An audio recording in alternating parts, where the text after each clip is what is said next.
Welcome to Dishing Up Nutrition, brought to you by Nutritional Weight and Wellness.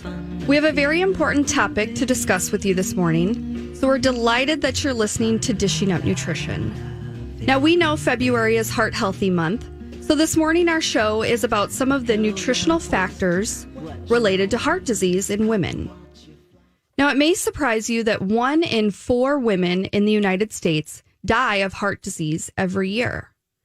Heart disease is the most common cause of death in American women, according to the U.S. Department of Health and Human Services. Now, we've got your attention, don't we? Now, in the past, we only had to worry about men getting heart disease, but now we know that 1 in 16 women will have coronary heart disease. The most common cause of heart disease for women is actually the narrowing or the blockage of those coronary arteries that supply the blood vessels to the heart. Now, as a nutritionist, the fundamental question I believe we need to ask is, what is causing this dramatic increase in heart disease in women? So listeners, you may be asking, well, what causes the narrowing of the arteries? Or what can we do to prevent disease? Now, as a nutritionist, I know that food is very powerful. So we want to share some of the new research about the causes of heart disease in women and what we can do to prevent heart disease. I'm Shelby Olson. I'm a licensed nutritionist with a master's degree in nutrition, and I am in the studio this morning with 2 fun people. Now, first and foremost, I get to introduce Mel. Melanie Beasley is a registered dietitian with several years of working with clients in a variety of settings, including the Navy. But the other fun person that I have in studio this morning is my dad, Jeff Hummel. Welcome, Jeff. We're not giving him the mic this morning, although he probably has lots to say about nutrition after our discussion last night. But Mel, I just have to tell you briefly, I used to go to Take Your Daughter to Work Day with my dad. And so I thought it was only appropriate that it's Take Your Dad to Work Day. Very appropriate. So it's exciting. So we're going to have a fun show this morning. We've got some good people here to talk about heart disease. Now, Mel, you and I both work with clients one-on-one. We work with clients utilizing nutrition therapy. Good word, nutrition therapy. Right. What does that really mean? That means that we are using nutrition to make changes, dramatic changes in how people feel and live. Therapeutic. Exactly. Therapeutic changes. Exactly. Now, because we're seeing more and more of these clients having positive results with real food in balance, some health insurance companies are getting on board and paying for the cost of nutrition therapy. Love it. Mm-hmm. So it's nice. Now, Mel and I, we also teach a variety of nutrition classes in the community. We teach lunch and learns for some local businesses. Now, Melanie, besides all of the things that you do outside of nutritional weight and wellness, I imagine you cook a lot. I cook all the time. But, Shelby, I raised a family. I made food from scratch. So I like to do things a little bit on the quick side. And you can do that in your busy lifestyle. I don't want to stand for days on end in the kitchen, but I'm not going to compromise my health anymore. So I cook real food. Yeah. Yeah. Now, on this real food idea, of course, today we're going to be talking about that connection between real food and heart disease. But first, we want to look at the research. So, Mel, can you tell us a little bit about the research? First, I'd like to say to all of our listeners, good morning, and thanks for listening today. 50 years ago, back in the 1970s, a diverse group of researchers proposed from their research that refined carbohydrates, especially sugar, and a low intake of fiber were major factors causing coronary heart disease. But unfortunately, as many of you know, their research was overshadowed by the belief that saturated fat was the culprit of heart disease. And we were able to we were told, stop eating butter and lard and dark chicken meat and the skin of the poultry. That right there is sad. As a Southerner, I got to tell you. And of course, fatty cuts of steak, pork, because they were the cause of heart disease. The theory that saturated fat caused heart disease really prevailed from 1974 to 2014. And sadly, some people still believe, I hear in clinic, I'm sure you do too, that saturated fat causes heart disease. And I call it fat phobia. They're really afraid of it. Right.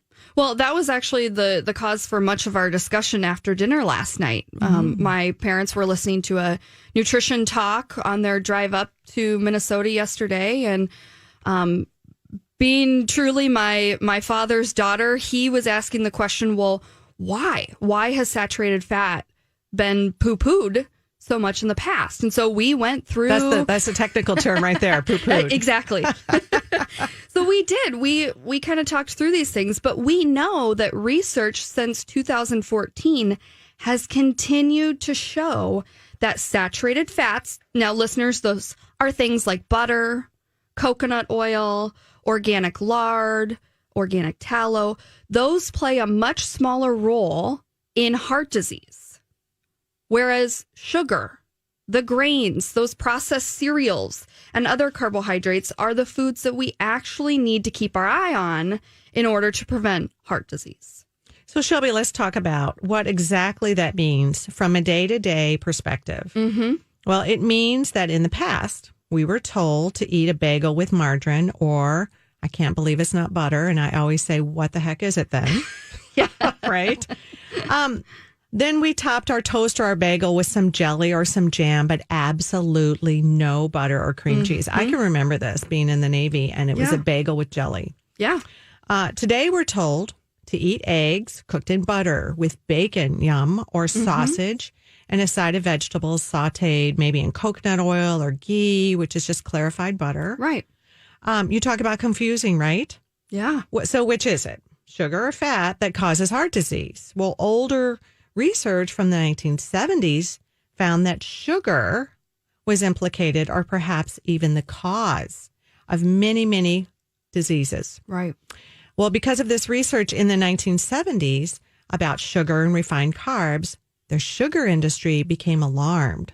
So, as they do, yes. Well, they're losing money, right? Right.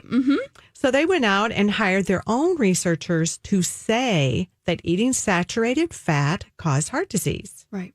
Well, the knowledge of this scandal that the sugar industry actually hired researchers who were well paid to point the finger at saturated fat as being the cause of cardiovascular problems was only brought to light in 2016. Right. I think we both had that article when we did a lunch and learn one time together. I do. And actually, for you listeners who want to look at this with your own eyes, I have the New York Times article right here.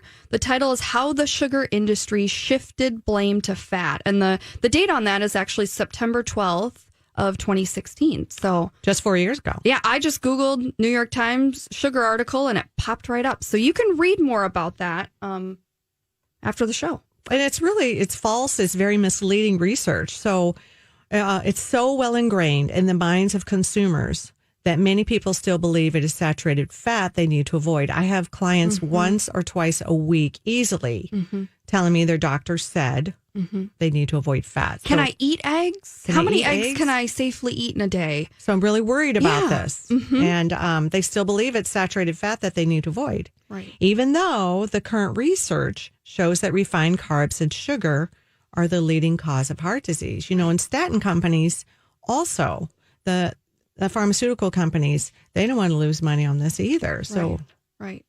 Now, when we think about that major research, we're looking at that connection between what people are eating long term and how that's influencing their health. Exactly.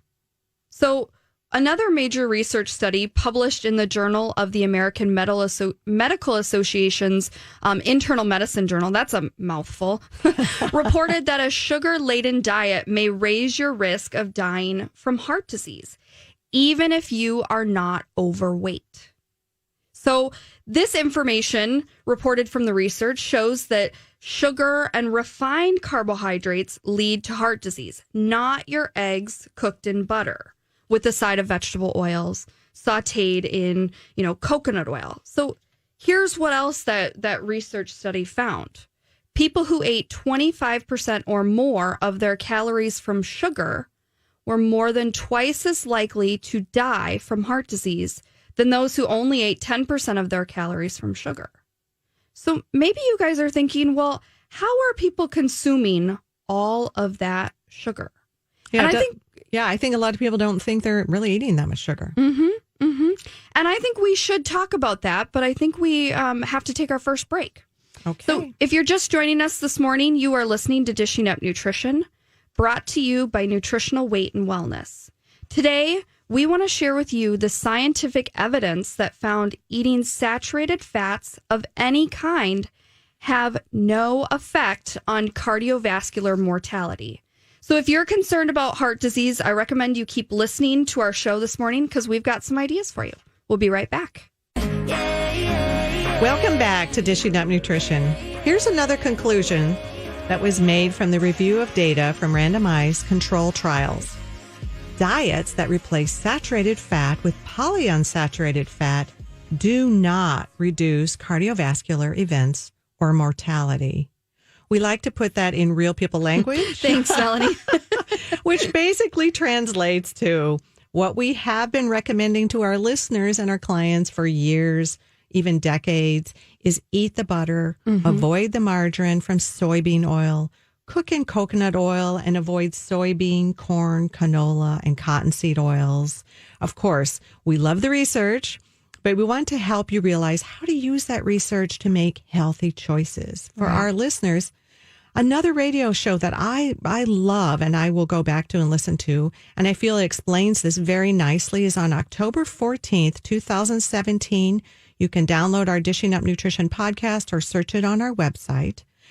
Is a podcast by Sally Fallon Morrell, and it's called Why We Need Animal Fats. It's fantastic explanation. Yeah. We had Sally on Dishing Up Nutrition a couple of other times, but really talking about the importance of eating those good fats for good health. Yes. Yeah. The quality is important, though, because you had mentioned the 4 types of oils, the 4 types of fats we would consider bad. Exactly. You know, the corn oil, the cottonseed oil, the canola oil, and the soybean oil. So listeners, if you're at home this morning, go into the cupboard and see what are the types of oils that you're cooking with.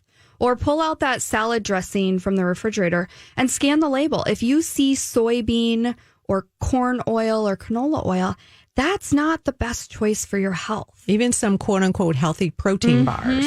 You've got to watch everything. Right. You really do have to be reading those labels. That's the best way to make sure that you're getting those fats. Now, exactly. One of the reasons why we're talking about fat this morning is because we're talking about heart disease. And we want to talk more specifically about that food connection between what we eat and how those vessels related to our cardiovascular disease are working. We don't want the narrowing or the hardening of those arteries that contribute to more heart disease. Now, before we went to break, listeners, I gave you a statistic. I want to repeat because I think that it really drives home this overall idea for today. So here's what the study from the Journal of the American College of Nutrition, the Journal of the American Medical Association found. People who ate 25% or more of their calories from sugar were more than twice as likely to die from heart disease than those who ate only 10% of their calories from sugar. And then we asked the question, well, how are people consuming all of that sugar? So these researchers found that soda and energy drinks and even sport drinks are by far the biggest source of added sugar in the average American's diet. Now, you may be saying to yourself, or maybe you're talking back to the radio this morning saying, well, I don't even allow soda in my house or pop or cola, whatever you call it. Maybe from the South, it's pop. So maybe you don't have soda in your house, but what do many people drink on their afternoon breaks when they need a pick-me-up? Or what drink is served to runners after a marathon? Or even what do those college students and high school students drink the day after they stayed up to pull an all-nighter to finish that project? Or the treat coffee house you treat your kids to. Or even those little leaguers, what are they drinking after a game? Now, soda and sports drinks, even the energy drinks, and oftentimes the juice and the chocolate milk, those are all loaded with sugar. We know that ounce for ounce, orange juice, apple juice, those fruit smoothies that you see at the coffee house, those have the same amount of sugar as soda. Amazing. Mm-hmm. Now, we know most of our longtime listeners have given up soda, those energy drinks, or the juice. But what about those salted caramel mochas or the peppermint mochas this time of year at the coffee house? You know, a 16-ounce salted caramel mocha has 15 teaspoons of sugar. And we know a 12-ounce can of Coke only has 10 teaspoons of sugar only. But these days, when we have all these kind of fancy coffee drinks, people really are starting their day with 15 or 16 teaspoons of sugar right away. Now, we know as nutritionists and dietitians that most of that sugar is in the form of the flavored syrups that they make with high fructose corn syrup. And we've got lots of research about high fructose corn syrup, but research has found that high fructose corn syrup is the leading cause of inflammation and weight gain. So while you're in the cupboard this morning or your pantry or the refrigerator, see if you have things with high fructose corn syrup on there. Because your ketchup. Yeah. It's everywhere. If so, know that high fructose corn syrup is the leading contributor to inflammation and weight gain. Those sweetened items. Wow. Yeah, those are shocking numbers, Shelby. I used to love to drink chai drinks as well, chai tea. Just a tea. I was just having a tea. And if you're a health nut and think that a 16-ounce chai tea at your favorite coffee house is better for you, you have to think again. Tell us, Sadly, on an average, a 16-ounce chai tea has 10.5 teaspoons of sugar. Woofda. That's a lot. If you can compare that to a Snickers bar, which has 7 teaspoons of sugar. So you can see that your chai tea isn't a good choice. Neither is your Snickers. I want to make sure I make that clear. So when you're getting a 3.5 teaspoons more than a Snickers bar, wow. You know that's going to create some inflammation. Definitely. Yeah. And for some reason, chai tea lattes with soy milk are all the rage with a lot of teenage girls. And I have to say, a lot of the soy milk that they're using or any of those milks in the coffee house are additionally sweetened themselves. Right. So does that mean that these teenage girls are setting themselves up for future heart disease, possibly? With all that added sugar, you have to wonder. And that's a definite possibility. Right. But that would depend on how frequently they drink these chai tea lattes with soy milk, and also what other sugar-laden foods or drinks they consume throughout the day. Right. So a quick side note, adding soy to their drink is just as harmful as that sugar. Chai tea sounds healthy, but just because Oprah advertises chai tea with only 7 teaspoons of sugar, it doesn't really mean that it's heart healthy. Right. Now, what does sugar have to do with heart disease? The big idea here, listeners, sugar inflames your arteries. We don't want inflammation in those vessels or those arteries. True. Right? So we're really driving home that idea that the sugar in the standard American diet is increasing that inflammation very dramatically, potentially, corresponding with that increase in high fructose corn syrup and the increase in obesity, heart disease, and frankly, type 2 diabetes. Now, I'm sure many of you listening are wondering, well, they're not talking about saturating fat causing heart disease. So if saturated fat doesn't cause heart disease, how does sugar cause heart disease? And it really goes back to that excess sugar leading to excess inflammation in the body. So how does this really work? When we eat a lot of sugar, that increases our insulin levels. And high insulin levels result in more inflammation in all of the arteries throughout your entire body. More specifically, we know that the walls or the lining of those arteries become inflamed, which causes them to become stiff, grow thick, and even slow down that blood flow to your heart. Now, many doctors refer to these inflamed arteries as a disease called atherosclerosis or hardening of the arteries. The American Heart Association recommends limiting your daily sugar intake for women to 6 teaspoons or less, and definitely no more than 9 teaspoons for men.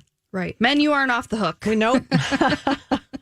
For all of the parents listening today, the American Heart Association said children between ages 2 and 18 should not consume more than 6 teaspoons of added sugar per day. So ask yourself, how much sugar is my child eating or drinking? Right. The average American child consumes 19 teaspoons of sugar daily. Definitely exceeds the limit.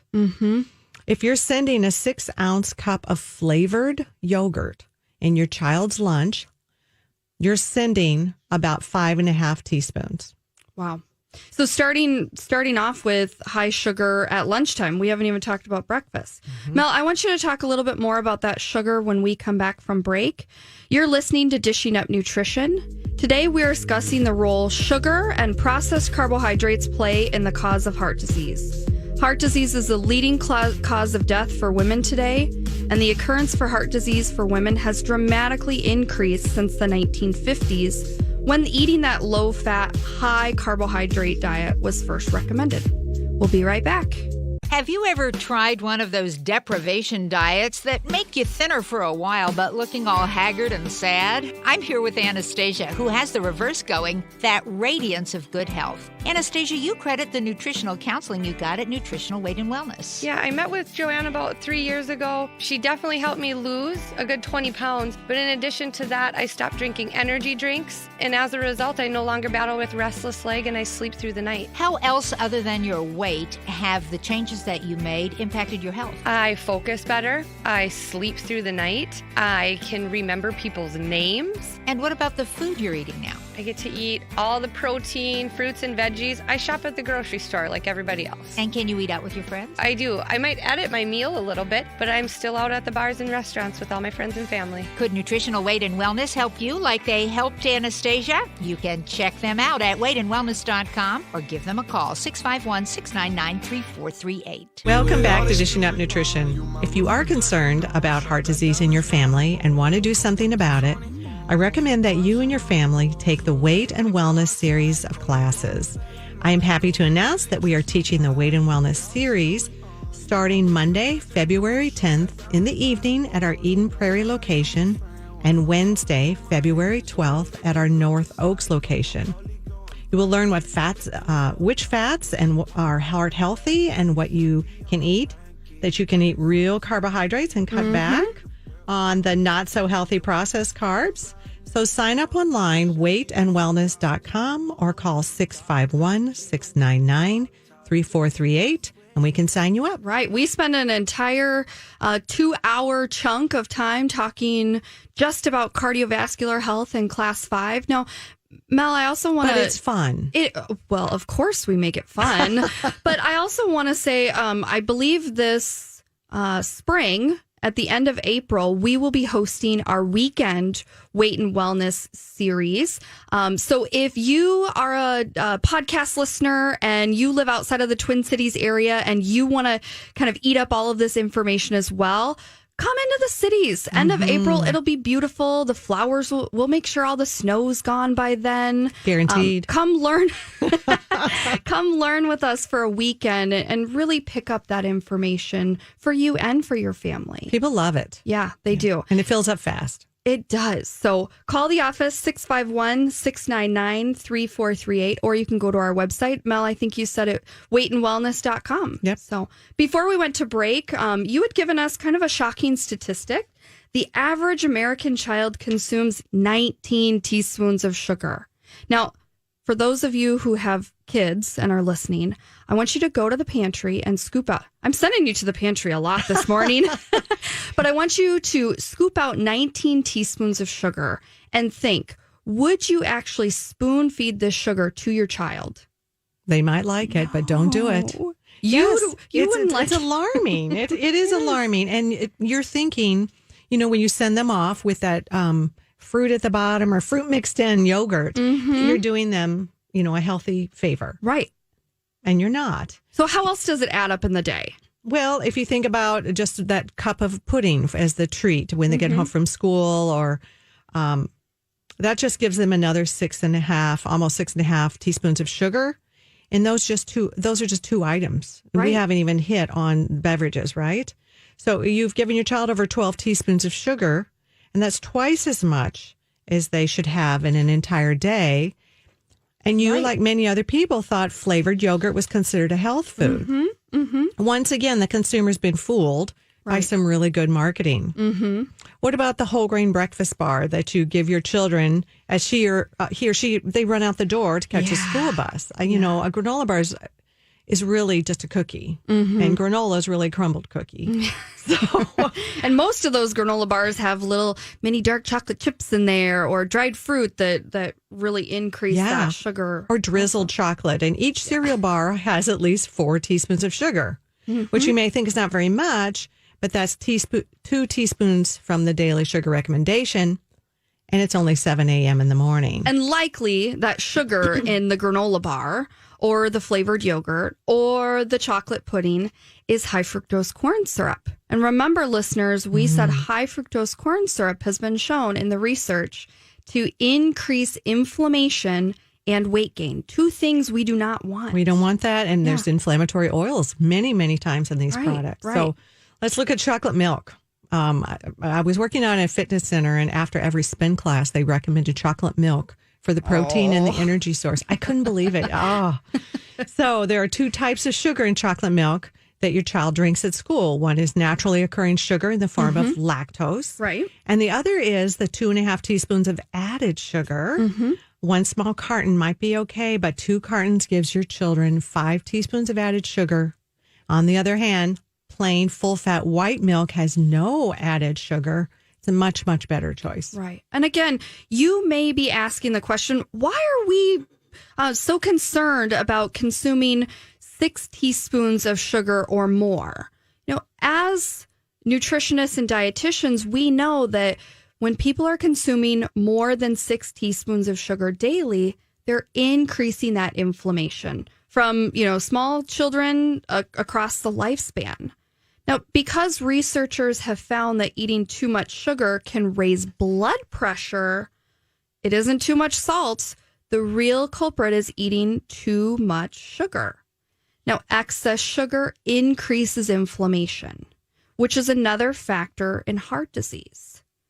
Dr. Frank Hugh, a well-known researcher and professor at the Harvard T.H. Chan School of Public Health, reported that excess sugar in the diet leads to high blood pressure, leads to inflammation, weight gain, diabetes, like type 2 diabetes, and fatty liver disease, all of which are linked to an increased risk for cardiovascular disease. So excess sugar in the diet leads to high blood pressure, inflammation, weight gain, diabetes, and fatty liver disease, all of which are linked for an increased risk of heart attack and stroke. Sadly, I don't know. I'm sure you see this too, Shelby, in clinic. I'm seeing so many people coming in with fatty liver disease that don't drink alcohol, but they have fatty liver disease. And I'm seeing younger and younger. I had a young 28-year-old teacher. So research reported that eating a diet high in sugar for just a few weeks has been found to increase your total cholesterol, your triglycerides, your LDL cholesterol, your uric acid level, your insulin resistance, and it also lowers your good HDL cholesterol. Wow. So in the past, we're told it was saturated fats that affected our cholesterol. No one ever told us it was sugar. So it really is important for you to remember what I said. So I'll repeat it in the most basic terms. Give us the people terms. Give you the people terms. A diet high in sugar raises LDL cholesterol and lowers HDL cholesterol. I remember those from college. LDL, I wanted low. HDL, I wanted high. L and H. Right. But really, Mel, what you're saying is that a diet high in sugar increases the damaging type of cholesterol, while also decreasing our protective cholesterol. Exactly, Shelby. Now, I thought this was really interesting. I was watching a webinar from Dr. Mark Houston. He is an internist and a specialist in hypertension and cardiovascular disease. He actually founded the Hypertension Institute down in Nashville, Tennessee. But Dr. Mark Houston, well-known doctor says that LDL is more of like the excess garbage that we are accumulating in those vessels. It's kind of sticky, and it has that potential to contribute rather to that plaquing and hardening of the arteries. So you do not want your LDL to be high. But he also called HDL, which I think this is fun. He called HDL cholesterol our garbage haulers. Love that. HDL kind of goes throughout the blood vessels and cleans up any damaged cholesterol.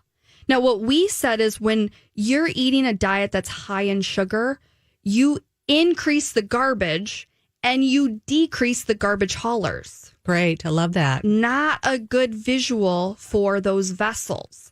So tell us a little bit more about that research, Mel. Well, once again, it's based on faulty research. We were told the higher levels of LDL cholesterol were from saturated fat. Mm-hmm. Now, numerous research studies have demonstrated that it was actually eating too much sugar. So we were vilifying fat. We were. When really we need to be focusing on the sugar. Absolutely. And the hidden sugars. Exactly. Researchers also found that eating too much sugar, especially high fructose corn syrup, disrupted the hormone leptin, which is the key hormone for maintaining a normal body weight. If you're struggling with cholesterol numbers and gaining weight, the first thing to do is to cut down to eating only 6 teaspoons of added sugar per day, or really just eliminate it. You're going to get it in other things. You don't need to count out 6 teaspoons of sugar. Is not what I'm saying. And definitely you want to avoid all that high fructose corn syrup, because that excess sugar also increases your risk of developing non-alcoholic liver disease, fatty liver. The information I'm about to share with you may come as a big surprise, but there is a stronger link between non-alcoholic liver disease and coronary heart disease than between smoking and heart disease, or between hypertension and heart disease, or even between high cholesterol and heart disease. So this is important. It bears repeating. There's a stronger link between non-alcoholic liver disease and coronary heart disease than between smoking and heart disease, or between hypertension and heart disease, or even between high cholesterol and heart disease. So, Mel, really what I'm hearing you say is that non-alcoholic fatty liver disease is very strongly connected to heart disease. And Absolutely. we need to be on the ball with that. Yeah. So, we often think of smoking, we often think of cholesterol and high blood pressure, but we need to be paying attention to non-alcoholic fatty liver disease and how we get that sugar under control. Now, before we talk a little bit more about sugar, we're going to go to our third break. You are listening to Dishing Up Nutrition.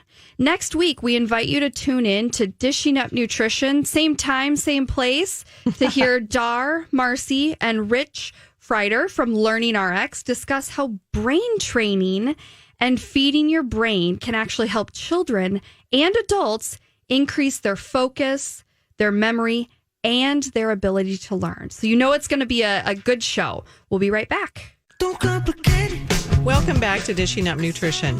Next Saturday, February 15th, is a special day for all of you women who are going through perimenopause, menopause, and postmenopause. Because Dar, Joanne, and Diane will be teaching our menopause survival seminar at our Maple Grove location. It's an amazing seminar. It not only focuses on solutions for those menopause symptoms, but also teaches you how to eat to avoid heart disease, osteoporosis, and even depression. I encourage you to sign up and spend a fun day of learning, laughter, and getting your personal questions answered. No question is not asked in that class. So you can call 651-699-3438 to sign you up, or do it online. Bring a friend. You can also sign up online, weightandwellness.com. And we hope to see you there. Yeah, I took that class. I am nowhere close perimenopause or menopause, but I still walked away with lots of good information. I feel it's well worth spending your Saturday out in our Maple Grove location. And they feed you wonderful food. We won't be handing out Valentines in the form of heart-shaped candies or things like that, but I do believe they still have berries and cream with dark chocolate chips and pecans. Yum. So, still really tasty. But we should get back into our topic about heart disease in women today. And really, we have been talking specifically about how saturated fat was wrongly accused of increasing our risk of having a cardiovascular event. Now, Mel, before we went to break, you were telling us that non-alcoholic fatty liver disease has a stronger connection to heart disease than high blood pressure, high cholesterol, even smoking. So I just want to ask you, what are some of the types of foods that you're helping your clients with when they show up at your office and are struggling with non-alcoholic fatty liver disease? What are the top things that you're having them kind of think about? Is it sugar? Is it carbohydrates? Is it fat? What?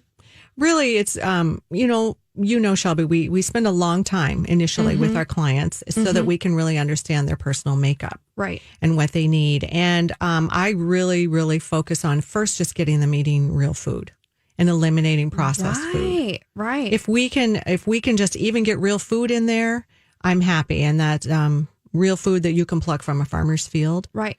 And eliminating those processed foods that carry all this damaging fats and carry the excess sugar and carry high fructose corn syrup. Right. So I'm sure you're helping your clients learn how to read labels and identify what type of foods have high fructose corn syrup, or coming up with some basic menus because people want to know, well, what the heck am I going to eat for breakfast? You have to break it down to practical terms for people to be successful. Now, listeners, I want you to think about this. If you or someone you know has recently been diagnosed with non-alcoholic fatty liver disease, Mel is your gal. Give the Lakeville office a call, or you're still in Lakeville and Mendota Heights, right? Yes.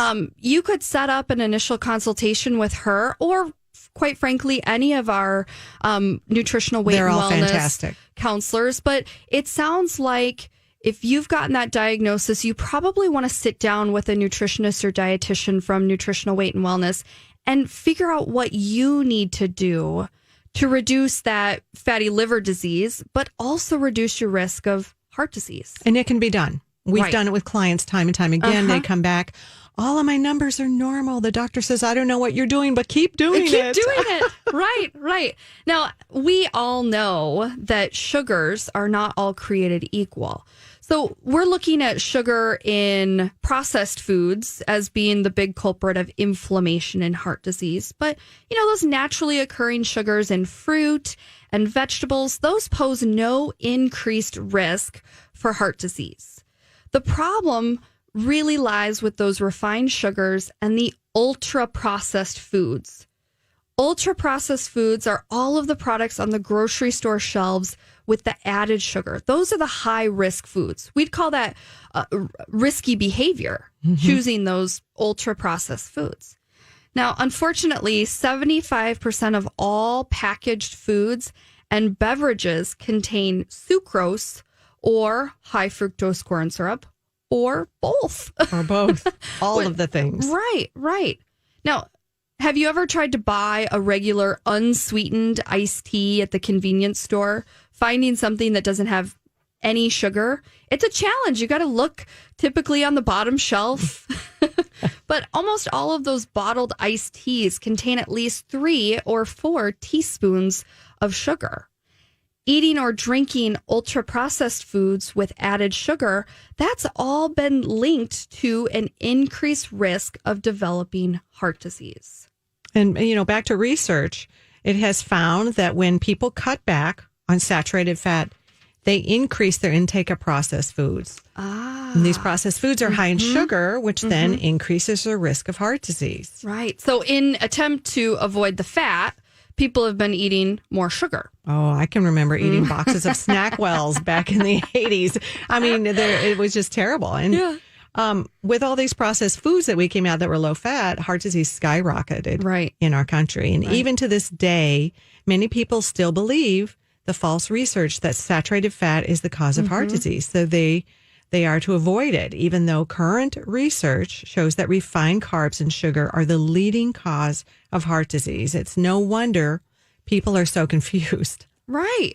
And we found that when our clients follow the weight and wellness eating plan, their LDL levels decrease, their triglycerides decrease, and their HDL increases. Right. So it balances out. It does. It's wonderful. It's really not about your total cholesterol, as we well know. It really is on these values that matter. Right. Their blood pressure also decreases and their blood sugar normalizes. Right. We call this eating the magic of 3. Eat real protein, real vegetables, real fat every 3 hours.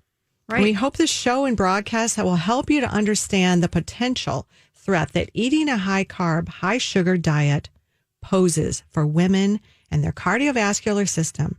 And if you're concerned about getting heart disease or you already have heart disease, I encourage you to call our office at 651-699-3438 to set up an appointment with one of our nutritional weight and wellness dietitians or nutritionists, and we can teach you how to change your eating to literally change your life and save it. Right. Now, I want to bring the last few minutes of our show back to this practical idea of when we say eating the magic 3, remember that's protein, vegetable and fruit carbohydrates, and real fat about every 3 to 4 hours to get that blood sugar stabilized, to reduce that inflammation in the body. What does that mean? Maybe we should give listeners an idea. First, I want to start with the fat, because that seems to be where most of that misinformation is. I mean, when you are working with clients, Mel, and you're wanting them to eat real fat, what are some options that you lay out in that meal planning process? Well, usually they're very excited when we say eat butter.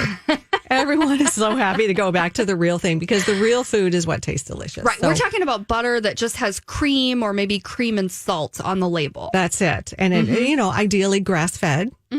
Because it's going to be higher in those omega-3s. Right. I also tell them, roast your vegetables in some good old-fashioned bacon fat. Mom, are you listening this morning? We love cooking the Brussels sprouts and the broccoli and bacon fat. Yes. And I even give a little swipe to my dog because they need those good fats too. And then with the real cream, is put in your coffee some real organic cream. Right. Get those real fats going. My HDL went when I really started incorporating much more butter. My HDL went, it was at a good place at about 59. My good cholesterol went from 59 to 99. You had more garbage haulers to keep your blood I had so clean. many garbage haulers. I have no garbage within me. So, but it's delicious. And once clients recognize that when you add those healthy fats to your vegetables, they're much more delicious than the boring steamed vegetables that we ate for years trying to lower our cholesterol. So not only are you getting the good fats, but you're also getting more vegetables because when you put butter on your broccoli, you're eating more broccoli. Yeah, that's the truth of it right there, sister. So one of the other things that we talk about is, eating more vegetables. And across the board, we know that people who have a lower risk of heart disease and have less inflammation in their body are eating more vegetables. And those vegetables, in turn, bring down the inflammation. And also that fat helps us carry nutrients into our body from the vegetables. So it's a win-win. Right. So when you're working with clients with non-alcoholic fatty liver disease, or maybe they want to lose weight, or maybe they have heart disease, what are you shooting for in terms of servings of vegetables a day? Well, I'm a little stickler for this, so I like to see 5 to 9 servings. You guys remember, she worked in the Navy and she worked in prisons as well, so she is a stickler on those vegetables. I do not carry a weapon. Unless bacon fat. Yes. She carries bacon fat, people. There we go. Good. Well, we've had so much fun this morning. I hope you guys have learned a few things about how you can reduce inflammation and in turn reduce that risk of heart disease. Now, our goal at Nutritional Weight and Wellness is to help each and every person experience better health through eating real food. It's a simple yet powerful message. Eating real food is life-changing. Thank you for listening and have a wonderful day. Thanks for listening to Dishing Up Nutrition. If you enjoy this podcast, please share your favorite episodes with a friend or leave a review on iTunes, Stitcher, or iHeartRadio. The content and opinions expressed are those of the host or presenters. They are not intended to diagnose, treat, cure, or prevent disease. Product statements have not been evaluated by the FDA.